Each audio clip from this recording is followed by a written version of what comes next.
Apple promised a smarter Siri at WWDC 2024. They did not deliver it. They promised it again in 2025. They did not deliver it then either. Monday, at Tim Cook's final WWDC as CEO, they finally delivered it.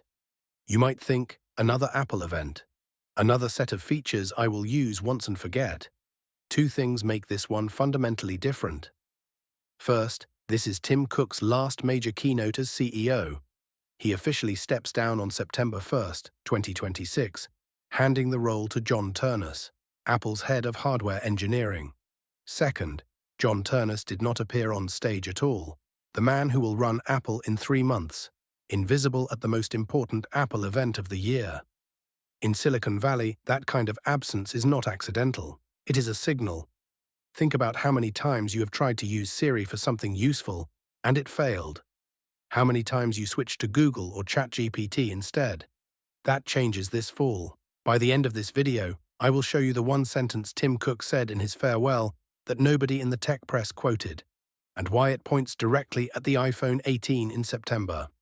Subscribe, because this is exactly the kind of context this channel exists to provide before the next Apple event changes everything again. Siri has been rebuilt from the ground up. It is no longer the limited assistant you remember. It is now called Siri AI, powered by a 1.2 trillion parameter model from Google Gemini, integrated with Apple's own proprietary systems. Apple is paying $1 billion annually for this partnership. The result is a functional shift. Siri AI now has on-screen awareness. It sees what is on your display in real time and acts on it, without you needing to explain the context. If you are looking at an Instagram post about a specific location, you ask for directions and it handles the rest.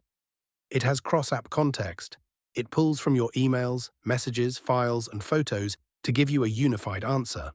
During the demo, a user asked for a plan for a FIFA 2026 viewing party. Siri AI retrieved the schedule, cross-referenced dishes from both competing countries, and built a shopping list. One prompt, multiple apps, no switching screens. Siri no longer waits for you to explain your context. It already knows what you are doing and acts on it. Visual intelligence turns your camera into an active assistant. Point at a restaurant bill, Siri splits it through Apple Wallet. Scan a poster, it adds the event to your calendar. Point at a food label, nutritional information immediately. iOS 27 is a free update for every iPhone 11 or newer. No cuts, 30% faster app launches across the board. But Siri AI requires more. It runs only on iPhone 15 Pro, iPhone 15 Pro Max, or any iPhone 16 model or later. And it will not be available in the European Union at launch due to regulatory requirements. You might think Apple is simply catching up to Google and ChatGPT. Craig Federighi was specific. Some companies are racing forward, pursuing AI for the sake of the technology itself, without clear regard for the people it is meant to serve. Apple is taking a different bet. Not fastest, most trusted. They maintained private cloud compute, even with Gemini's model underneath. Your data stays private. Outside experts can continuously verify that promise. Quick question, type switched if you already use Google or ChatGPT instead of Siri for most daily requests. Or type Siri if you still rely on Siri as your primary assistant, despite its limitations. I read everyone, because the hardware reality of this launch creates a clear dividing line, and where you land on it determines exactly what happens to your phone this fall. Let's make the hardware reality concrete. Cross-app context means you can ask Siri about a restaurant a friend texted you, and it books the table without you copying a single address, no switching apps, no explaining the context. That is what a frictionless experience actually looks like. But that level of processing requires the newer chips. iPhone 11 through iPhone 15 standard, you get iOS 27, faster launches, and the interface improvements. Not the new Siri. watchOS 27 drops support for 6 older Apple Watch models currently in active use. macOS Golden Gate ends Intel support permanently. Apple is cleaning house. The message is clear. The transition to the new era is not optional for those who want the full capability. Apple just gave every iPhone user a reason to think about the iPhone 18. whether they are holding an iPhone 11 or just upgraded to an iPhone 16. Quick question, type upgrade if this announcement makes you more likely to upgrade your iPhone this fall. Or type wait if you plan to stay on your current device until you see how Siri AI performs in real use. Now, the sentence Cook said in his farewell that nobody quoted, and why it matters more than any feature announced on Monday. Right after this, here is what Cook said. At the end of his 15th and final WWDC keynote, he said, "I truly believe the best is still ahead, and Apple is creating the best products in the world to deliver experiences that enrich people's lives." That is not a retirement speech. That is a product roadmap. Cook spent his final years building the software platform, refining the cloud compute, and setting the stage, so that when Ternus takes the helm, he does not have to worry about the ecosystem. He only has to worry about the hardware that brings it to life. Ternus is a hardware man. He is not a software executive. He oversaw the engineering of the devices themselves. By keeping him off stage while announcing the most important software platform in Apple's history, the company was preparing the stage for his debut. The software is the foundation. The iPhone 18 is the destination. The iPhone 18 will not be about camera megapixels or screen brightness. It will be about the intelligence that lives inside the device, the intelligence that John Ternus is about to stake his entire reputation on.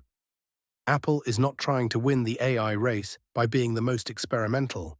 They are winning by being the most integrated.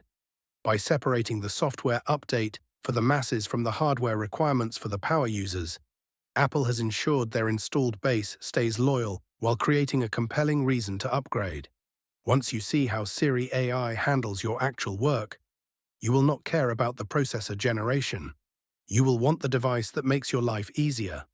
The people watching this have owned Apple products long enough to know the difference between a feature announcement and a platform shift. The original iPhone had no App Store. The App Store arrived a year later, and that is when the platform became what it is today. Siri AI is that moment, not the destination, the foundation for what Ternus builds next. If you have an iPhone 15 Pro or 16, Siri AI arrives this fall. The workflows you currently run across multiple apps, messages, calendar, maps, email, become single conversations. Test the developer beta if you are comfortable doing so. Wait for the public release in September otherwise.